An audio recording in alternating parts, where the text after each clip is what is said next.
Have you ever wondered what it takes to make a Turo fleet run? And I'm not talking the highlights. I'm talking the oil changes, the car washes, the customer hustle, the customer check-ins. All right, what does it take for you to make a Turo fleet work? Welcome to the Turo Hustle. You're gonna get a little bit of everything. How to wash a car, how to do it in the weather. Maybe you're wondering about some of the tools we have and some of the attachments and how we use them.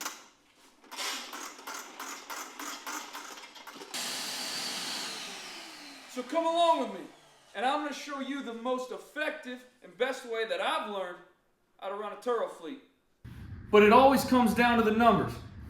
We'll go over spreadsheets and talk about costs and does it make sense for you. So stick around and subscribe, because I'm going to tell you everything you're going to want to know and need to know if you're going to run a successful Turo business. Welcome to the Turo Hustle.